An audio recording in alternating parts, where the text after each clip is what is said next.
ndabahaye mwiriwe mwese canke mwaramutse bivanye naho buri umwe aherereye banywanyi mudateba kubana natwe ngaha kuri mbonesha kuri mwe rugende bashyikiriza amakuru atosoye abarabana n'umutekano politike ubanye n'amakungu ndetse n'ubuzima bwa munsi bw'abanyagihugu. Turi ku muyingamo wo kuri uyu munsi wa mbere w'indwi kw'igenekerezo ry'umunani ukwezi kw'icenda 2025 aho tugiye kurabira hamwe ibiko biragenda biboneka mu gisagara cya Uvira. Hakomeje gutegurirwa operasiyo zikomeye, ni mu gihe kandi muri iki gisagara hakomeje kugenda hagaragara umwiryane hagati ya Wazalendo na FARDC mu kumenya ndetse no kugira ngo tubagezeho amakuru atosoye. Ni munyemerere ku buryo bw'ubuyinga bwa none duhamagara umutamuri mwabiriya bice atubwire byinshi ko biriko biragenda byibonekeza, aho rero ari butubwire ibiboneka muri ibi bice tukareba ibiri kugenda bivugwa ndetse no kuri kwabyo. Mutama wiriwe neza? Ongeye kwirwa neza. Muri ibyo bice muri amahoro? Muri ibi bice turi amahoro, turashima Imana. Yego, bikomeje kugenda bivugwa ko mu gisagara cya Uvira ibintu ntibyoroshye. Masisi naho izasanambwe zigaruriye ibice 8 ndetse yanavugwa ko deployment ikomeje kugenda ikorwa. Ndagira ngo rero ducire mu nshama cy'amakuru tuzaniye cyase hagezweho kuri aya masaha. Uraza kutuganiriza kuki? Ndaza kubaganiriza mu byiciro byinshi by'amakuru menshi atandukanye. Yego. By'umwihariko turaza kwibanda muri Uvira. Yego. Ribanda Warikare. Yego. No mu yindi misozi itandukanye icungamiye imisozi. Yego. Hano Warikare cyane twibande no mu misozi muri Kivu y'Amajyaruguru, byaba ari Rubero, Masisi n'ahandi atandukanye, ibintu bikomeje kugenda bihinduka buri segonda. Yego, nanjye rero ndibuze kubwira abadukurikiye ibijyanye n'ibyatangajwe na General Sultan Emmanuel Makenga, uyu umugaba mukuru w'igisirikare cya AFC M23, aho yavuye cyase yaciye amarenga ko izasarambwe zigomba gufata indi miji 3 ikomeye. Turaza kwinjira turebe ibyatangajwe ndetse n'icyo tugomba kwitega. Turaza kandi kubabwira mu buryo bw'iramvuye bijyanye n'imyigaragambyo yabereye Uvira, aho bimenyekanye ko yaguyemo abantu benshi. Harandi makuru ratugezeho. Turaza kandi kubabwira ko umubiri yavuga ko ubutegetsi bwa Kinshasa bushaka kumwica yasabye kurindwa. Turaza rero kubabwira byinshi kuri aya makuru. Ni mu gihe kandi turi buze no kwinjira mu barracks za FDN na FARDC tukababwira ibiko biragenda bitegurwa. Turaza kandi kwinjira mu makuru arebana n'amakosa akomeye ari kuvugwa muri Wazalendo ndetse n'andi makosa akomeye ari gushinjwa M23. Turebe ibiri kugenda bitangazwa. Turaza kandi no kubabwira ibijyanye na DMAP ndetse na Service National de Renseignement, aho batahuye imigambi ikomeye ifitwe n'izasarambwe. Izero nizo ngingo z'ingenzi banywanyi tugiye kugaruka mu buryo bw'iramvuye. Icyo usabwa nta kindi kuri wowe dukurikiye bwa mbere, hita usyonda sabone maze ntuzongere gucikwa n'ibindi biganiro. Mutama ndagira ngo utangire utubwira uko byifashe mu misozi icungamiye Uvira mbere uko twinjira Uvira tukareba ibijyanye n'imyigaragambyo ikomeje kwabera. Nukuvuga ngo imisozi icungamiye Uvira ho nta kindi kiri gukorwa ku ruhande rw'igisirikare cy'u Burundi. Bakomeje kongera ingufu kandi n'imbaraga zidasanzwe mu bice byinshi bitandukanye. Yego.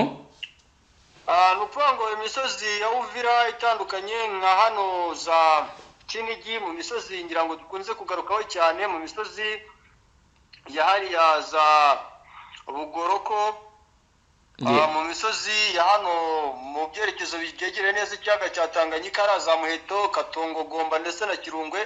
Yego. Ubu ngubu igihari nuko Wazalendo zaciye ibintu ziri gutera amabuye mu bice byose bitandukanye abasirikare b'Abarundi baherereyemo. Yego. Wazalendo zirashaka gufunga ibice byose Abarundi baturukamo bohereza imisada, kandi bari gushaka kugaba ibitero. Bari kubaziza iki Mutama? Abo barabaziza iki kuki badashaka ko bakora ibyo bari basanzwe bakora? Ni ishyari rikomeye Wazalendo bafitiye igisirikare cy'u Burundi nyuma y'uko gihawe inshingano ku mirongo imbere ku rugamba. Yego. cyane kuyobora operation mu byiciro byinshi bitandukanye ndetse kandi no kunyomoza no kubeshyuza abasirikare ba Wazalendo nyuma y'uko bateje imyivumbagatanyo ko hahawe inshingano uwitwa General Gasita. Yego.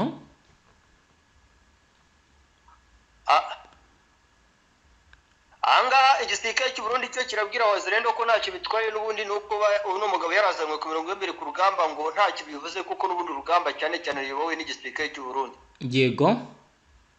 Hari icyo byaba byahungabanyije kuri operation zari ziriko ziragenda zibandanya? Anukuvuga ngo operation ubu ngubu zahagaze kuko niba ari operation zigamije kurwanya umutwe w'intare zasarambwe. Yego. Uruhande rw'igisirikare cy'u Burundi ubu batangije operation zo gushakisha buryo ki bakora ubuhuza hagati y'Abawazalendo no ku ruhande rwabo. Yego. Urumva rero ko ari ikibazo gikomeye. Yego. Ndagira ngo rero unyemerere turebe n'ubundi by'imyigaragambyo mbere ko turi buze kwerekeza n'ubundi ku mirwano ikomeye wambwira kubera muri bimwe mu bice bitandukanye.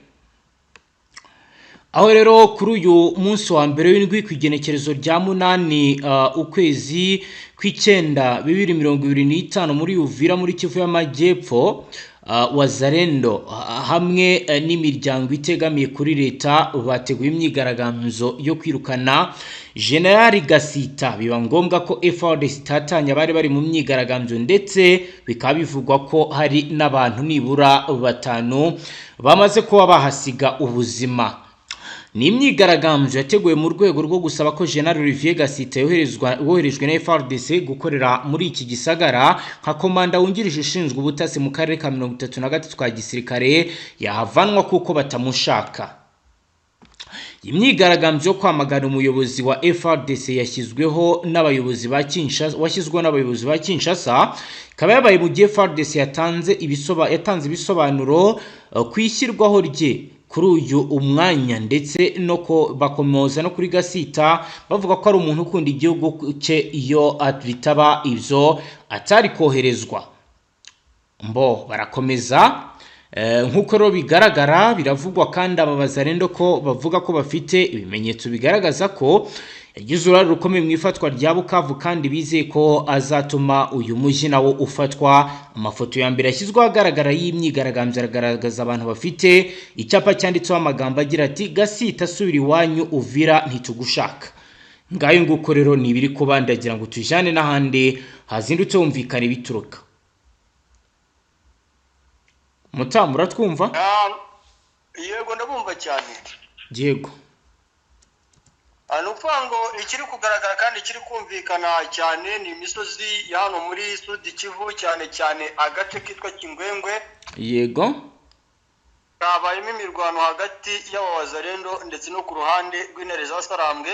Yego. Ni uyu mutwe w'intare zasarambwe nguri gushaka kwirukanwa muri iriya misozi ya Murenge, imisozi ya Dembe, Sange, Rungutu, Mushereza, Remera. Yego. Nyuma yuko n'ubundi bigaragaye yuko ino misozi itangatanze umujyi wa Uvira kandi bishobora korohera cyane uno mutwe kwinjira mu mujyi wa Uvira nyuma yuko n'ubundi no mutwe ukomeje kugenda usa naho uri gukontrola ibi bice bya hano muri za Kingwengwe ndetse no muri abice byegereye Dembe, Sange, Rungutu ndetse na Remera utibagiye Mushereza. Yego. Ibi rero byateje ikibazo gikomeye cyane ku ruhande rw'igisirikare cyane Wazalendo. Binavugwa yuko harimo n'abasirikare ba FDN ndetse na FDLR nk'uko amakuru akomeje kugenda bitangaza, ariko bikavugwa yuko Wazalendo bari kugaba ibitero bikomeye cyane mu bice navuga yuko bashaka gutinyuka ngo bakereke uwitwa Kisekedi ko bashoboye. Yego. Rero nibyo byavuzwe kandi biri kugaragara yuko n'ubundi igisirikare cya Wazalendo rwose bagabye igitero Kingwengwe, ariko bivugwa yuko iki gitero bagabye uyu mutwe wagerageje gusa naho ubererekera gatoya izi Wazalendo bazirekera muri misozi za Kingwengwe bajya muri misozi ya Kihande na Kidija. Yego. Akaba ariho babaniye imbaraga baravuga bati mu gihe bongeye gutera intambwe bazamukanira misozi ya Murenge nta kindi kintu kiri buze kuba imisade yacu abasirikare b'Uturuke, Remera na Mushereza utibagiye Rungutu na Sange bari buze kugaba ibitero muri iriya bite basubize Wazalendo na FARDC inyuma utibagiye abasirikare b'Abarundi, ariko cyane bivuga yuko Wazalendo zo ziri kwigaragaza cyane kugira ngo zereke ngo Kisekedi ishirombo yuko zishoboye. Yego. Ibi rero nkubwiza ukuri ko byateje ikibazo cyane, wenda navuga yuko ari ishyaka ryiza ku ruhande wenda rw'abashyigikiye Wazalendo cyangwa bashyigikiye FARDC, yego. ariko ibi byose Wazalendo ngo bari kubigaragaza bavuga yuko ngo icyatumye bafata imbunda ngari urukundo ngo bakunze igisirikare n'igihugu cyabo ngo rero bagomba kubigaragaza mu ngufu nanone bagomba gukoresha ku mirongo y'ibiri ku rugamba. Yego, Mutama nyemera no tuje ku byahishuwe na General Sultan Emmanuel Makenga, umugaba mukuru wa AFC M23. Ubwo turagaruka ugenda utubwira n'ibindi biriko biragenda byibonekeza. No mugaba mukuru w'ingabo z'umutwe wa AFC General Sultan Emmanuel Makenga yaciye amarenga y'ukuri ya mutwe ugomba kwigarurira imijyi itandukanye irimo Kisangani, Karami, Kindu na Hakindo. Makenga yabitangaje ubwo we n'umuhuzabikorwa wa AFC basozaga amahugurwa y'abayoboke bashya baheruka kwinjira muri iryo huriro. Mu byumweru bibiri bari abayoboke bamaze bahugurwa bahawe ubumenyi butandukanye burimo amayeri ya gisirikare, amateka ya Repubulika ya Demokarasi ya Kongo, ingengabitekerezo y'impinduramatwara, imiyoborere y'uburenganzira bwa muntu n'uruhare rw'abagore n'urubyiruko mu mpinduramatwara. General Sultan Emmanuel Makenga ubwo yaganirizaga bari abayoboke yagarutse ku mibabaro abanyekongo bakomeje guhura nayo kubera ubutegetsi bwa Kinshasa, agaragaza ko ari ngombwa gukomeza intambara n'ubukangurambaga nta gucika intege mu rwego rwo kwivuna ubwo butegetsi. Yagize ati turi hano mu rwego rwo kubohora igihugu cyacu, mu rwego rwo kubohora abaturage bose ba Kongo batesetse cyane. Igihugu cyacu kimaze igihe kirekire gisenyuka kubera imiyoborere mibi ya Kinshasa. Turi hano mu rwego rwo kukirokora no kurokora abanyekongo bose. General Sultan Emmanuel Makenga yabwiye bari abayoboke ba Repubulika ya Demokarasi ya Kongo ko Repubulika Iharanira Demokarasi ya Kongo yasenyutse ariko ikaba ikeneye kubohorwa. Yavuze ko AFC yahisemo gukoresha imbaraga kuko ariyo nzira yonyine yari isigaye yo kubohora igihugu. Ati ukurikije ibihe igihugu cyacu kirimo, amagambo yonyine ntabwo ahagije ngo kibe cyabohorwa. Uyu generali yasabye bari abayoboke guhuza imbaraga na AFC. Yaciye amarenga yuko uyu mutwe ufite gahunda yo kwigarurira imijyi irimo Kisangani, Kindu na Kremi. Ati twishimiye cyane nk'umuryango turishimye cyane nk'umuryango, ariko tuzongera kwishima kurushaho amahugurwa nk'aya nituyakorera Ikisangani mu ntara ya Chopo, Ikindu mu ntara ya Maniema n'Kremi mu ntara ya Tanganyika. General Sultan Emmanuel Makenga yabwiye bari abayoboke ko hari abatekereza ko M23 izagarika urugamba igasubira inyuma, gusa ashimangira ko ibyo bitazigera bibaho. Yunzemo ati turashaka amahoro, turarwanira amahoro, ariko aya mahoro ntabwo azapfa kwizana. Kisekedi ntabwo ashaka amahoro, inzira yahisemo byabaye ngombwa ko duhatirizwa kuyinyuramo. Rero nimuhuze natwe imbaraga tubohora igihugu cyacu. Amahugurwa nk'aya atamuzayahererwa Ikisangani, Ikindu ndetse na Karami. Kabari ari byo yatangaje. Komeza Mutama utubwira n'ahandi uko biri kugenda byifata. Ahandi rero yego, ahandi ngira ngo tunyarukire mu misozi wa Rikare aho ibintu bikomeje kuzamba ndetse kandi no gukomera cyane. Yego, twavuganaga nkubwira yuko ibice bigizwe nka Peti, Burayi, Marimo bishobora kwirimo ibibazo bikomeye cyane. Twavuganaga nkubwira yuko agace kitwa Peti kishubijwe n'intare za Sarambwe. yego, mu masaha make rero umutwe w'intare za Sarambwe aka gace ka Peti bongeye kubatsimburamo babigize inyuma gato yahitwa Marimo. yego, ni mu gihe kandi aka kanya turi kuvugana agace kitwa Peti Fatuwa na Bukumbirwa itwitwa umuriro gikomeje kwaka hagati y'intare za Sarambwe ndetse no ku ruhande rwa leta ya Kinshasa tibagiwe abasirikare b'abarundi n'abacancuro aho bari kugaba ibitero simusiga ku ruhande rw'intare za Sarambwe mu bice by'Iwarikare. byo byatangiye gute mu makuru mwamenye? Byatangiye igisirikare cya Repubulika Demokarasi ya Kongo gikoresha indege ziri mu bwoko bw'amahelicopters. Yego, ariko ngo haza kuba ikibazo bitewe n'ikoranabuhanga uyu mutwe wa M23 wubatse muri ya misozi itegamiye imisozi bakontorora. Ubwo birumvikana ko ari imisozi yegereye Mweso, birumvikana ko ari imisozi yegereye Karembe. yego, Byabaye ikibazo gikomeye rero na n'ubu ngubu ubona yuko imirwano yindi isura. yego, na n'ubu rwose ubona yuko imirwano yakomeye cyane kandi ubona yuko itari buze guhagarara mu gihe gito. Yego. Ibi rero byabaye n'ubundi mu gihe FARDC iri kuvuga yuko ishaka imisozi Petit Burayi, Maremo ndetse ishaka Karembe, igafata imisozi wa Mweso ikajya muri Masisi. Yego. Nyuma yuko n'ubundi intare zasarangwe zikomeje kugenda zagura ibice byinshi bitandukanye byo muri teritwari ya Masisi, aho batafashe bari kugenda basa naho bahatambuka bafata bagura imbago. Yego. Ubona yuko bigoranye cyane rwose muri rusange. Yego. Dukomeje na page y'amakuru nyemerera tuyiramburire ku bijyanye na MONUSCO, aho hari amakuru akomeye amaze kutugeraho.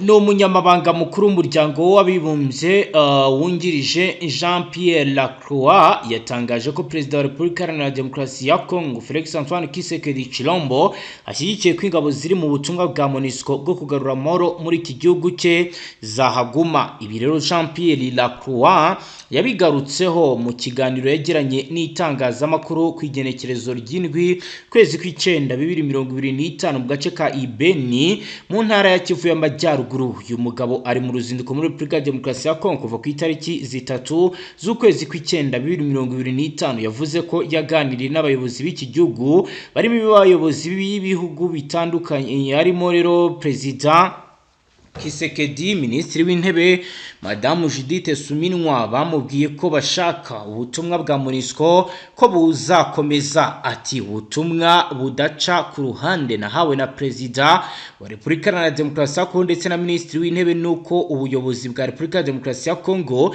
bushaka ko MONUSCO iguma muri iki gihugu kugira ngo ikomeze akazi kandi ubufatanye bwacu nabwo bukomeze ndetse bwongererwemo imbaraga. Aya magambo ya Jean Pierre Lacroix aje mu gihe kwigenekerezo ry'icenda z'ukwezi kw'icenda 2025 New York muri Leta Zunze Ubumwe za Amerika hateganyijwe inteko rusange ya Loni izanagaruka no ku kibazo cy'umutekano muke mu burasirazuba bwa Congo. Ni mu gihe kandi mu mezi make azakurikiraho azasuzumwa niba manda ya MONUSCO ishobora kuvugururwa cyangwa ubu butumwa bwashyirwaho iherezo. Mbere Tshisekedi yavugaga ko adashyigikiye ubutumwa bwa MONUSCO kuko nta musaruro bwatanze ndetse yifuzaga ko izi ngabo ziva mu gihugu cye. Kugeza ubu asa n'uwahinduye imvugo nyuma y'aho ingabo zemereye kumushyigikira mu rugamba arimo guhangana na AFC.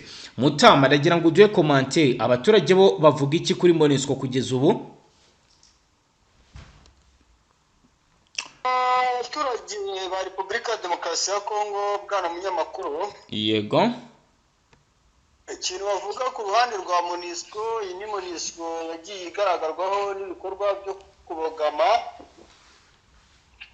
Ni MONUSCO yagiye igaragarwaho n'ibikorwa byo gutererana abaturage. Ni MONUSCO kandi yagiye yiganza mu byiciro byinshi cyane bivugwa cyane, aho yagiye irinda mu bice birimo ubutunzi kamere bwa Repubulika ya Demokarasi ya Kongo by'umwihariko amabuye y'agaciro. Yego. Ahangaha akaba ariho yibanda irinda cyane mu bice birimo amakampani acukura amabuye y'agaciro cyane kuruta ahandi mu bice, kandi bikanagaragara yuko imyivumbagatanyo yagiye iba mu bice byinshi bitandukanye nta kintu bigeze babikoraho. Yego. Aha rero n'abaturage batuye muri Kivu ya ruguru baravuga bati twebwe ikintu gihari twakora cyangwa se ikintu gihari twatumbera cyane gihari. Yego. Ni uguharanira uburenganzira n'ubuzima bwacu ku ruhande rwacu mu gihe bitagirwamo uruhare n'umunyamahanga uwo ari we wese. Bati kandi mu gihe abanyepolitiki b'igihugu cyacu baba bareba yuko igihugu cyacu cyagira imbaraga kubw'uruhare rukomeye rw'MONUSCO cyangwa n'abandi batandukanye, bati naho twari turi kujya. Urabona yuko aricyo abaturage hano mu gihugu cya Repubulika ya Demokarasi ya Kongo bari gutekereza kuruta kureba cyane kuri MONUSCO.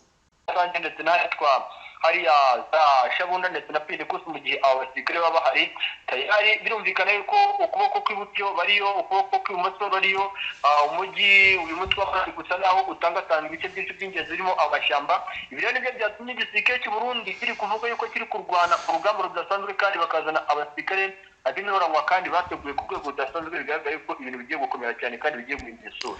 Yego, mbere yuko tujana ku zindi acts tubwira uko bimeze, ndagira ngo Mutamu nyemerere tugaruke kuri ubutumwa bukomeye bwatanzwe n'ihuriro rya AFC aho bigaragaza ko bashobora kwinjira Uvira ndetse na Ituri isaha iyo ari yo yose nk'uko biga Ororo benshi mu bakurikiranira hafi biri kuba ndetse n'ibikomeje kugenda bigaragara batangaza ko hari ibimenyetso bikomeye bigaragaza uburyo cy'imirwano ikomeye ishobora kuza kwinjira muri Ituri ndetse na Uvira, kuko rero kugeza ubu benshi mu bakurikirana ibi bavuga ko hari ibimenyetso bikomeye izasarambwe ziri gutanga bijyanye n'ibyigeze gutangwa bikaza kurangira igisagara cya Goma kiguye mu maboko y'uyu mutwe ku igenekerezo rya 27 z'ukwezi kwa mbere umwaka wa 2025, nkuko rero bikomeje kugenda bigarukwaho. Reka turebe ivya makuru ubwo turagaruka tujyana muri ibyo bice nawe utubwira aha handi uko bimeze.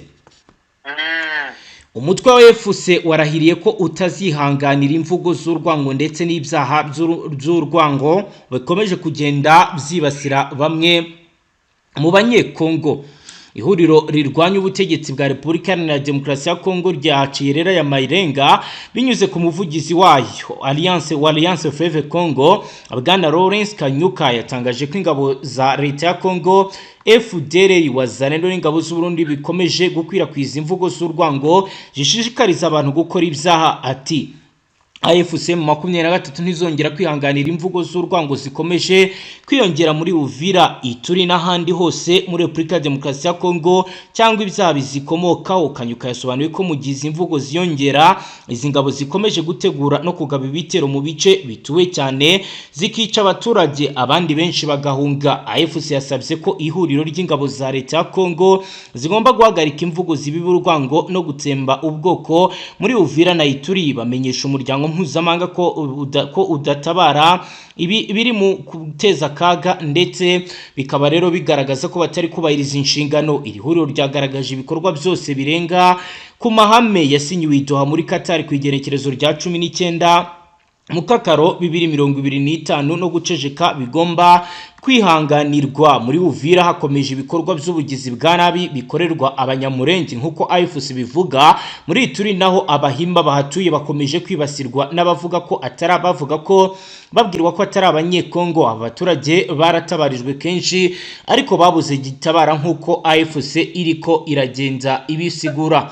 Reka dukomeze page amakuru yacu mbere yuko rero turi buze kujya n'ubundi mu biganiro aho abahagarariye AFC ndetse na Kabila bitabiriye ibiganiro byata Bombeki. Ndagira ngo tujyane ku indagise tubwire uko bihagaze ku mirongo y'imbere y'urugamba. Urugamba ngira ngo tujyeho, ndagira ngo tujye mu misozi ya hano no muri kwikiri mu misozi hano muri Sudi Kivu cyane mu byerekezo byari hafi na za Warungu. Yego, ngira ngo tuhazire rimwe tumenye uko situation ihagaze, ariko ngira ngo ntabwo nikize kukubwira ukuntu ibice by'ahitwa Kingwengwe tukize kuvugaho mu makuru. Ngira ngo yakare mubwira ukuntu ibi bice FARDC yamaze kubizanamo abasirikare ndetse kandi kubizanamo abasirikare bivuga yuko haradeployinze intwaro nyinshi ziganjemo indege z'intambara kajugujugu ngo zirenga 19 ziganjemo ndetse kandi intwaro ziri mu bwoko bwa drone kamikaze ziri mu bwoko bwa CH4 ziri kuzanwa mu bintu bice bitandukanye. yego, biragaragara yuko n'ubundi ku ruhande rw'uno mutwe ndetse no ku ruhande rw'Igihugu Repubulika Iharanira Demokarasi ya Kongo ndetse no kuri leta Kinshasa cyane no ku bafatanyabikorwa b'uyu mutwe cyane Alliance Fleuve Congo bakomeje gukaza ukangana ku rwego rudasanzwe. Ubona yuko rero mu gihe gitoya ibi bintu biza guhindura isura kandi biri buze kugurana cyane ku rwego ruri hejuru. Ukurikije deployment nabonye mu misozi ya Kihande, Kidija, Kingwengwe, Dembe, Burenge hafi y'imisozi y'Umurenge ndetse na hariya mu byerekezo bigana neza cyane mu misozi igana neza mu misozi za Kamisimi ndetse n'ahitwa Bihamamba, Bugobe ndetse no muri ya misozi yegereye neza cyane imihanda igana mu byerekezo bigana mu mujyi wa Bukavu. Biravugwa kandi biremezwa yuko aba basirikare n'ibikoresho bazanywe bahawe ubutumwa bugira buti gahunda ihari ni ukugarura biriya bice bifitwe n'umutwe neza sarambwe, umutwe neza sarambwe nawe uvuga uti natwe gahunda ihari ni uguhangana. Urabona yuko mu gihe gitoya amakuru ahari muri bino bice nakubwiye bya Bihamamba biriya misozi yegereye za Kamisimi hafi n'umuhanda uhuza umuhanda Route Nationale 2 na Route Nationale 5 ugana mu byerekezo bigana haraza Bukavu. Urabona yuko hari ikintu kidasanzwe kandi dushobora kubona izo operasiyo z'abasirikare bari koherezwa muri ya misozi ya za Bihamamba bashobora kugaba ibitero bikomeye cyane kandi bigoranye bigaba hariya mu marembo y'umujyi wa Bukavu muri byerekezo bya Kabare. Ukurikije buryo ki ahantu hakomeje kuzanwa intwaro nyinshi ziganjemo imbunda ziremereye ndetse na drone z'intambara bivuga yuko zigiye gukora akazi kadasanzwe kandi ku mirongo ebyiri ku rugamba. Yego reka dukomereza amakuru yacu mu biganiro aho abahagarariye ihuriro rya AFC rirwanya ubutegetsi bwa Repubulika Iharanira Demokarasi ya Kongo na Joseph Kabila wayoboye iki gihugu kuva muri 2001 kugeza muri 2019 bari muri Afurika y'Epfo muri gahunda y'ibiganiro by'amahoro byateguwe n'umuryango wa Tabombeki. Umuyobozi wa Alliance Fleuve Congo Corneille Nangaa aherutse kubwira abanyamakuru ko azohereza itsinda rinini muri Afurika y'Epfo kugira ngo hamwe n'abandi banyekongo baganire ku buryo ibibazo byugarije Repubulika ya Demokarasi ya Kongo bizakemuka. Uko Nangaa yabiteguje, iri tsinda riyobowe n'umuvugizi wa AFC Laurence Kanyuka ryamaze kugera muri Afurika y'Epfo ryitabiriye inama mpuzamahanga y'amahoro n'umutekano itegurwa n'umuryango wa Tabombeki mbere yo kujya mu biganiro. Kabila uri mu batumiwe n'umuryango wa Tabombeki yohereje muri Afurika y'Epfo intumwa zirimo Nehemi Mwiranya wabaye umuyobozi w'ibiro bye ubwo yari perezida wa Repubulika ya Demokarasi ya Kongo, Andre Kimbuta wabaye guverineri wa Kinshasa, Francine Muyumba wabaye senateri wa Felix Montana Kitenge wayoboye ministeri wungirije ushinzwe ingengo y'imari. Ibi biganiro by'amahoro byatumwemo abantu benshi barimo abo mu butegetsi bwa Felix Tshisekedi n'abatavuga rumwe nabwo. Gusa ababa muri leta ya Repubulika ya Demokarasi ya Kongo bimwe visa na leta ya Afurika y'Epfo kubera impamvu itaratangajwe. Perezida Tshisekedi yasubije ubutumire bw'umuryango wa Tabombeki ko abanyekongo badakeneye umuhuza kugira ngo baganire ku buryo bakemura ibibazo byabo, bityo ko ibiganiro by'amahoro bitegurirwa hanze bigamije kubarangaza. Yatanze ubutumwa nyuma y'aho umuvugizi wa guverinoma ya Repubulika ya Demokarasi ya Kongo Bwana Patrick Muyaya yatangaje ko nta muntu n'umwe wo mu butegetsi uzajya muri ibi biganiro kuko ngo byagaragaye ko Tabombeki atumva neza ikibazo igihugu cyabo. Mu kiganiro n'itangazamakuru ryo muri Afurika y'Epfo kuri uyu wa kane, Kanyuka yatangaje amagambo akomeye ya Tshisekedi ko atesha agaciro ibindi biganiro by'amahoro biyoborwa na Leta Zunze Ubumwe za Amerika na leta ya Katari. Kanyuka yagize ati ikarita nyizi neza Washington ntiri muri Repubulika ya Demokarasi ya Kongo, Doha ntiri muri Repubulika ya Demokarasi ya Kongo, ni amahanga. Kubera icyo avuga ko adashaka kurangazwa n'ibiganiro byo hanze, yavuga ko yafunze amarembo y'ibiganiro byose ashaka intambara. Ibi nibyo yahoze avuga kuva mu ntangiriro. Tabombeki yabaye perezida wa Afurika y'Epfo kuva mu 1999 kugeza muri 2008. Ni umwe mu banyapolitiki muri Afurika y'Epfo bakurikiranira hafi ibibazo byo muri Repubulika ya Demokarasi ya Kongo, dore ko anabisobanukiwe neza.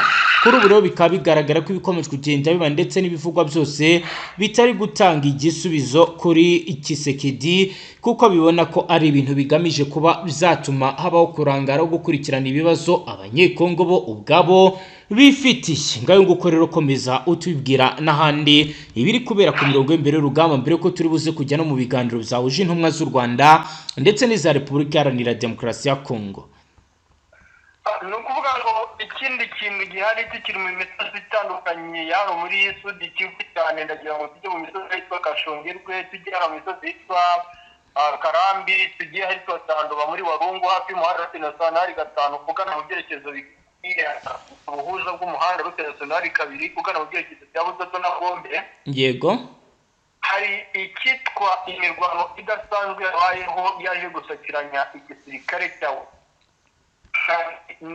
Repubulika ya Demokarasi ya Kongo, aho bakomeje kugenda bagaragara yuko mu misozi myinshi itandukanye hano muri Kivu y'Amajyepfo hariho utari kwizakiraho, ariko cyane rero bo bavuga yuko barwanira cyane ku buryo bw'igihugu cyabo, bakavuga amapeti akomeye ngo arabagambanyi ndetse kandi ko bashaka kurwana guhatana ariko bafite inyungu ku ruhande yishingikije bashaka muri rusange. Urabona yuko ibintu bitoroshye bwana munyamakuru, uko operasiyo ziri kugenda kandi ukurikije uburyo ki mu bice byinshi bitandukanye. Nk'ubu ngubu biravuga yuko uku kwisanamo gushaka no kugira ikibazo gikomeye cyane kuko muri ya misozi ya za Karika, Izege, muri ya misozi itandukanye yegereye Nduba n'ubundi kuva umuhanda usatira rute nationali 2 ugana ahitwa Geshe hagati muri Warungu, biravuga yuko uyu mutwe ushaka kwinjiramo mu buryo bwa vuba cyane kandi Warungu yose igahita batombe mu rwego rwo kugira ngo n'ubundi iki gice cy'Iburasirazuba strategique cyangwa se ahantu bagisha intwaro nyinshi cyangwa se banahatoreze abasirikare kuko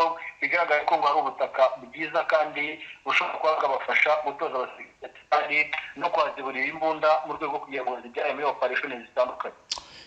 Nyemerera duhite dukomereza paje amakuru yacu n'ubundi mu biganiro byahuje intumwa zihagarariye u Rwanda ndetse n'iza Repubulika Iharanira Intwaro Rusange ya Kongo. Ubwo turagaruka n'ubundi tujya mu ntara Kivu y'Amajyaruguru naho tubwira agezweho. Ni mu nama ya kabiri yahuje intumwa z'u Rwanda n'iza Repubulika Iharanira Demokarasi ya Kongo, Leta Zunze Ubumwe za Amerika, Qatar na Togo n'ubumwe bwa Afurika yo kurebera hamwe ishyirwa mu bikorwa ry'amasezerano ya Washington. Abayitabiriye bemeye ko ashyirwa mu bikorwa bemeye ko ishyirwa mu bikorwa ryayo ririmo kugenda gahoro nk'uko bivugwa na Minisitiri y'Ububanyi n'Amahanga ya Amerika.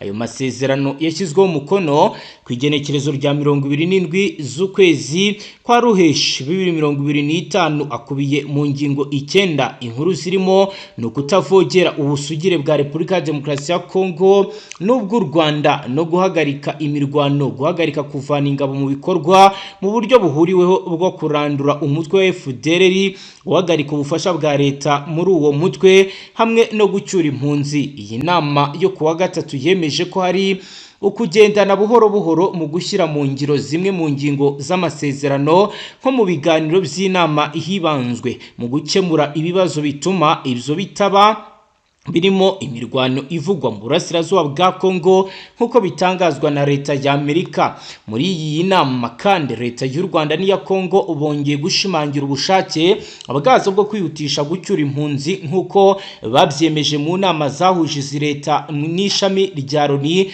rigita ku mpunzi mu kwezi gushize. Abitabiriye inama bashimye ko hari inama igiye guterana y'urwego rw'umutekano ruhuriweho Joint Security Coordination Mechanism GCCAM rwo kwihutisha umuhate wo kurandura umutwe FDLR no kwihutisha ko u Rwanda rukuraho ingamba zarwo zo kwirinda.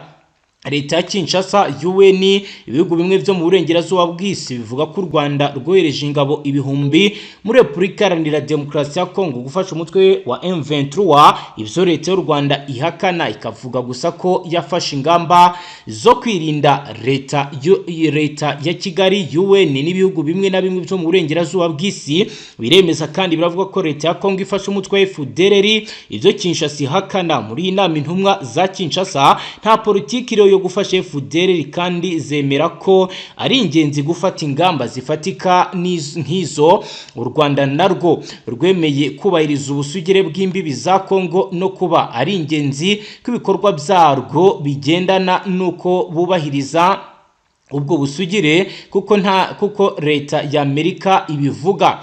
Muri iyi nama intumwa za leta ya Qatar zabwiye abayirimo amakuru y'ibiganiro byaduha hagati y'umutwe M23 na leta ya Kinshasa uko byifashe.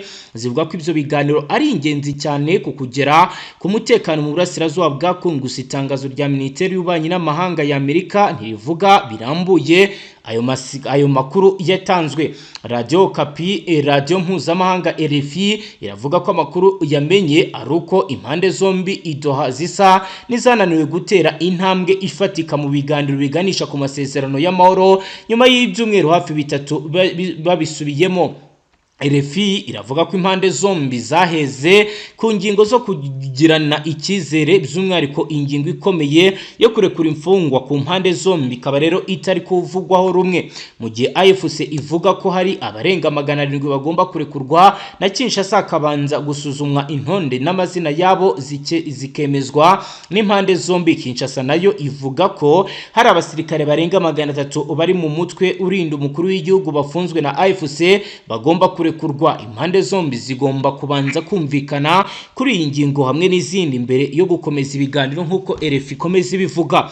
Mu nama yo kuwa gatatu u Rwanda na Kongo byongeye gushimangira ubushake bwabo mu gufasha ingingo y'ibiganiro by'idoha bitango umusaruro, ndetse n'impande zombi ziyemeje gushyiraho umuyoboro tekinike w'ubutasi n'igisirikare gusangira amakuru mbere y'inama ya GSCAM izabera i Doha nkuko Minisiteri y'Ububanyi n'Amahanga ya Amerika bivuga. Leta ya Donald Trump yashyize umuhate mu guhuza u Rwanda na Congo waboneke amahoro mu kwizera ko abashoramari bo muri Amerika bazashora imari yabo mu karere cyane cyane mu bucukuzi bw'amabuye y'agaciro. Ibyo Leta ya Amerika yabikubiye mu nyandiko impande zombi zumvikanyeho yasinywe yiswe Regional Economic Integration Framework, ivuga ko izafungura amahirwe mu bukungu mu gufasha iterambere rirambye n'amahoro mu karere. Abasasanguzi bamwe bashidikanya ku masezerano ku musaruro w'umuhate wa Amerika bavuga ko ushingiye ku kuvana inyungu zo mu bukungu mu karere kurusha kubaka amahoro arambye muri ibi bice. Ngayo nguko rero tujyane mu ntara ya Kivu y'Amajyaruguru tubwire Warikare bimeze gute no mu nkengero zaho. Mu bice bya Warikare nta kindi kiri kuhavugwa ndetse kandi nta kindi kiri kuhakorwa, nta mirwano mu masaha aya ngaya turi kuvugana igize hagaragara, ariko nanone icyahagaragaye ni deployment zikomeje gukorwa cyane. Abasirikare b'intarumikwa cyane ku ruhande rwa polisi bari kuzanwa yego rw'umutwe 23 cyangwa intare zasarangwe mu misozi ya hano muri Karembe, Petit Burayi, Marimo ugana mu byerekezo bigana hariya n'ubundi mu mujyi wa Pinga no mu byerekezo biri hafi ya Ikobo. Ariko nyuma y'uko n'ubundi uyu mutwe ubaye nk'aho usubijwe inyuma ku munsi w'ejo mu misozi hariya muri Ikobo, biravuga yuko uri kwisuganya mu misozi myinshi hariya za Nyamakombora kugira ngo uzamuke werekeza muri iriya misozi ya za Ikobo kugira ngo n'ubundi bongere bisubize uko byari bisanzwe. Abari bari muri misozi ya Mushereza, abari muri misozi ya Remera bahita basubira inyuma mu rwego kugira ngo barebe yuko abasirikare babo batakomeza kunegekera ku mirongo y'imiri ku rugamba bitewe n'ukuntu igisirikare cya Repubulika ya Demokarasi ya Kongo n'Abarundi bari gutegura operation. Yego dukomeje n'aya makuru mbere kuri butujyana handi, nyemerera tuganiriza abadukurikiye ku bijyanye na Sandefu cyase bari barohereje muri Repubulika ya Demokarasi ya Kongo mu butumwa bwa Sami DRC. Turebe ihurizo rikomeye bafite rijyanye n'indege yabo yasigaye muri Kongo. Ubwo turagaruka n'ubundi tujyana no mu bindi bice turebe uko bihagaze ku mirongo y'imbere y'urugamba. Yego yego. Ni igisirikare cya Afurika y'Epfo Sandefu kikaba cyabwiye ikinyamakuru Genze ko nta tariki gifite igihe kajugujugu yacyo eshanu za Olexo kuri ubu zahise muri Repubulika ya Demokarasi ya Kongo zizahavira. Umuvugizi wa Sandefu yagize ati ntabwo dufite itariki ariko turimo kubikoraho. Nyamara ku igenekerezo rya 22 Myandagaro Sandefu yahakanye ko kajugujugu eshatu zari mu butumwa bw'umuryango w'abibumbye muri Repubulika ya Demokarasi ya Kongo cyangwa kajugujugu ebyiri zashyigikiraga ubutumwa bw'umuryango w'iterambere rw'ibihugu biza Afurika y'Amajyepfo Sami DRC muri iki gihugu zahakwamiye. Sandefu mu itangazo ryayo icyo gihe yavuze ko nta kajugujugu zayo za Olexe zatawe muri Repubulika ya Demokarasi ya Kongo ndetse ko no mu ndege eshatu zakoreshwaga na MONUSCO imwe gusa ariyo yangiritse mu gihe cy'ibikorwa by'ingabo z'umuryango w'abibumbye gishinzwe kubungabunga amahoro mu mwaka wa 2024 kandi zirasanwa. Izindi kajugujugu zakoreraga kandi zikomeje kugenzurwa na Sandefu. Ibitangazamakuru byaho byo byari byatangaje ko hagati y'ukwezi kwa Myandagaro imbogamizi z'ingengo y'imari zatumye kajugujugu eshanu zisigara kubera kubura uko zisanwa. Sandefu yasubije ko kajugujugu zayo zose za Olexo zirimo kubungabungwa hakurikijwe ibisabwa bya tekinike ndetse n'umutekano. Mu gihe Sandefu yanze kuvuga umubare wa kajugujugu za Olexo ifite zikora, kinyamakuru Genesis cyavuze ko cyabaruye izigera kuri 38. Umuvugizi w'igisirikare ati Sandefu ikomeje kwemeza ko indege zihagije zihari kugira ngo zishyigikire inshingano z'ingabo z'igihugu ndetse n'imihigo yo kubungabunga amahoro mu karere. Akaba ari ibyatangajwe bijyanye n'izi kajugujugu oro bivugwa ko baziteshejwe bakazisiga mu buseruko bwa leta iharanira intwaro rusange ya Kongo. Mutama komeza n'andi makuru mbere yuko turi buze noneho no kurebera hamwe ibijyanye n'ibyabereye muri iyi nama yahuje abo ku ruhande rwa Wazalendo ndetse na meya w'igisagara cya Uvira. Tujyane mu bindi bice naho tubwire agezwa arebana no ku mirongo y'imbere y'urugamba. mu bindi bice rero tugarukaho cyane ni imisozi itandukanye ya hano muri za Walikale, ngira ngo naho tugarukeho tumenye uko situasiyo ihagaze, kuko guhera kare ibintu byakomeye kandi n'ubu ngubu muri ano masaha turi kuvugana umuriro ukomeje kwaka kandi ijuru rikomeje gutumuka ku rwego rudasanzwe. Yego, ni ku ruhande rw'igisirikare cy'intare za Sarambwe ndetse no ku ruhande rw'igisirikare cya Repubulika Demokarasi ya Kongo, aho icyitwa drone z'intambara ziri gukoreshwa cyane mu buryo butari busanzwe, cyane cyane aho operation ziganje cyane mu gutaka buryo ki ibice byo mu majyepfo ya Walikale mu byerekezo bigana Ipeti, Burayi, Marimo ndetse n'ahitwa Ikarembe bahakuramo bagafata iriya misozi zegereye teritwari ya Masisi, cyane cyane uno musozi strategique w'Imweso. yego, ni umusozi w'Imweso ubona yuko utari buze korohera uruhande rw'igisirikare cya Repubulika Iharanira Demokarasi ya Kongo, ni uruhande ubona yuko rutari buze korohera uruhande rw'icyitwa Abarundi, nubwo bari gukora igishoboka icyo ari cyo cyose, ndetse kandi n'uyu mutwe ukagerageza perezida usa naho usubira inyuma gatoya kugira ngo urebe yuko wakwikura mu bibazo bitandukanye, aho bavuga yuko badashaka gutakaza cyane abasirikare ku mirongo imbere ku rugamba cyangwa batakaza ibikoresho, aho bavuga yuko bati mu gihe badukuyemo umwe cyangwa bakadukuramo 10 tayari biba bitubanye ikibazo bitewe n'umubare dufite abasirikare batari benshi ukurikije abo turi guhangana nabo, kandi ubona yuko FARDC ndetse n'Abarundi uburyo bari gukoresha by'imirwanire burimo tactique nyinshi zitandukanye, bivuga yuko cyane inyinshi banazigishijwe n'Ababiligi ndetse n'Abanyamerika bakomoka muri Mexique, Colombia, Argentine muri Amerika y'Amajyepfo.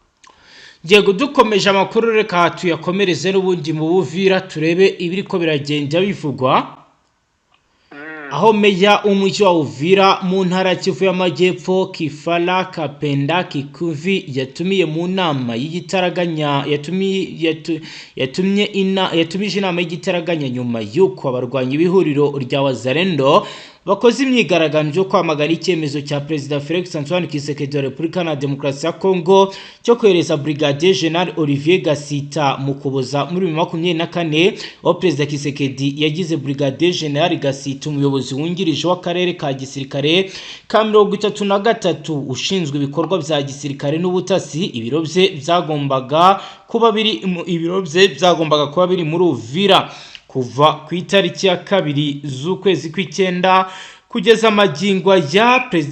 amagingwa ya Bazalendo bakaba bafunze umuhanda wo muri Uvira n'ibikorwa biteza imbere abaturage. Basobanura ko bamenye ko Brigadier General Gasita yageze muri ibi bice, bamenyesheje ubuyobozi ko bazagarika iyi myigaragambyo mu gihe bazaba babonye uyu musirikare avuye muri aka gace agasubira iyo yavuye, bashingiye ku kuba Brigadier General Gasita ari umunyamurenge. Abarwanyi ba Wazalendo bavuze ko ari umunyarwanda ushobora gukorera mu nyungu z'ihuriro rya AFC rirwanya ubutegetsi bwa Repubulika Iharanira Demokarasi ya Kongo, bityo ko badashobora kumwemerera. Umwe mu Bazalendo yagize ati, hano ntabwo dushaka uriya munyarwanda ukumubona, ibintu byazambye muri Uvira biraterwa na Gasita wita General umunyamurenge umututsi, ntitumushaka hano.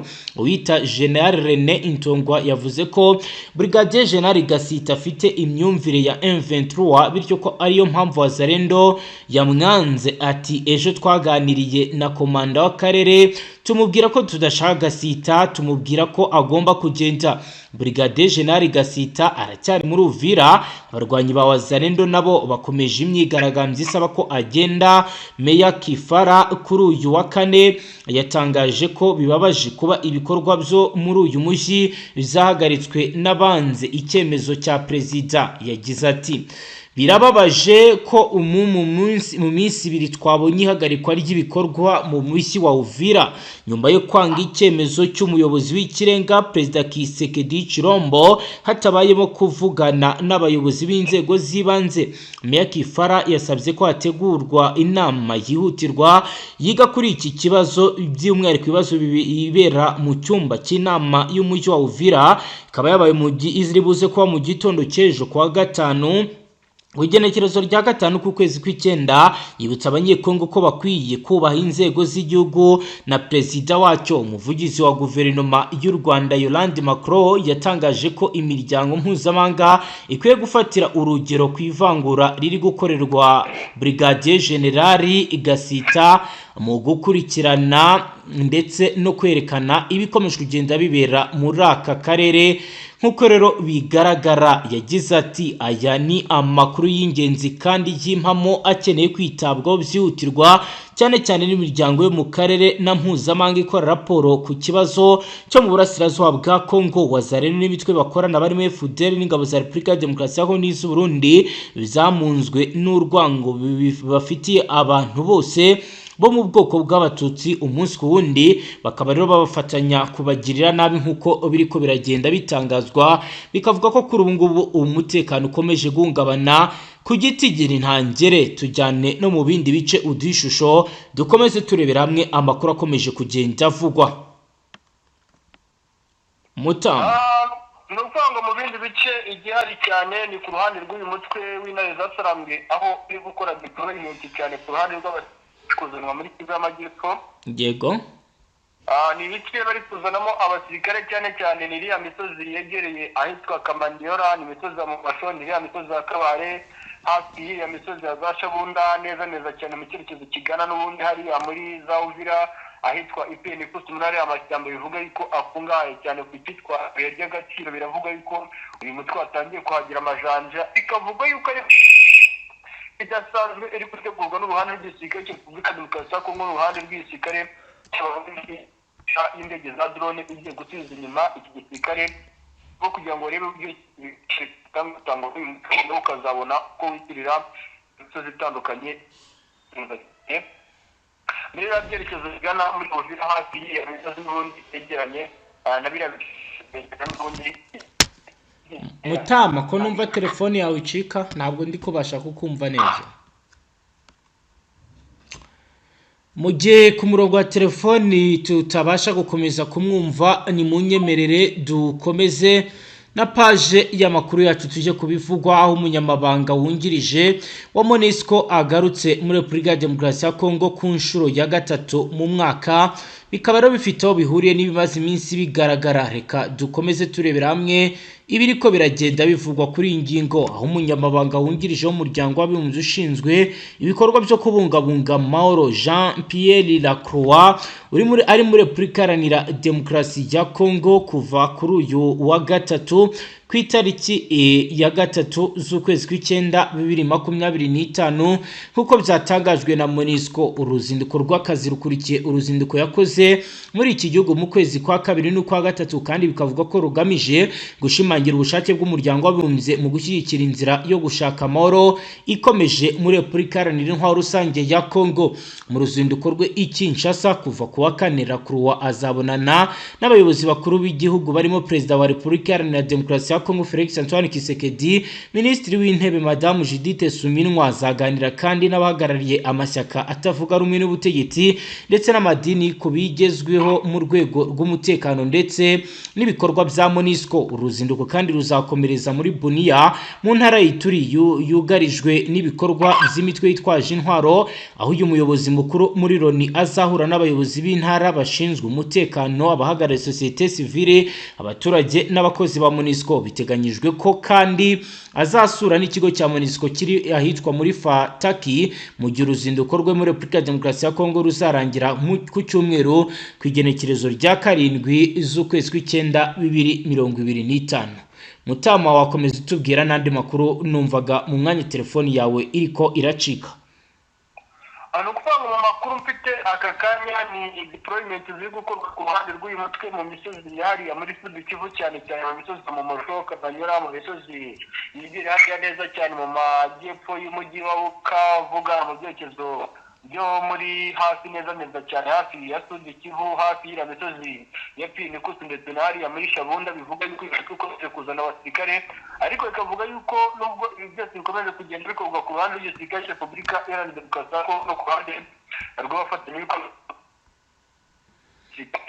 mu misozi itandukanye igaragaza imisozi igize umuhanda w'international kamba national Kamisiri neza cyane mu birometero bikeya usatira umujyi wa Bukavu, kandi bigakorwa ku kandi n'ikitwa imigire n'imikorere cyane igisirikare cya Repubulika ya Demokarasi ya Kongo bari kuvuga ko bashaka gukuramo imisozi yose uyu mutwe wigaruye. Kandi ubona yuko mu gihe uyu mutwe waburangayemo gatoya ibintu bishobora no kuza kubakundira ukurikije imbaraga iki gisirikare cya FARDC cyane abasirikare b'abarundi cyitwa ubufasha bari guhabwa na Canturo bari kubukoresha mu buryo navuga yuko bushobora kubahereza umusaruro ku mpande z'inyungu zabo zitandukanye cyane kubohoza uyu mutwe nk'uko bashaka kubibohoza cyangwa se no kuba bafata ibindi bifitwe n'uno mutwe cyangwa se gusenya ibirindiro by'uno mutwe cyane bakoresheje drone z'intambara n'ibimodoka bya muzinga ubona yuko bari gushaka kwegereza n'ibiriya bice bya Warongo hari ahegereye ahitwa Geshe no biriya bice bya Budodo no biriya misozi ya Zandoba n'ahitwa Gombo na Izenge.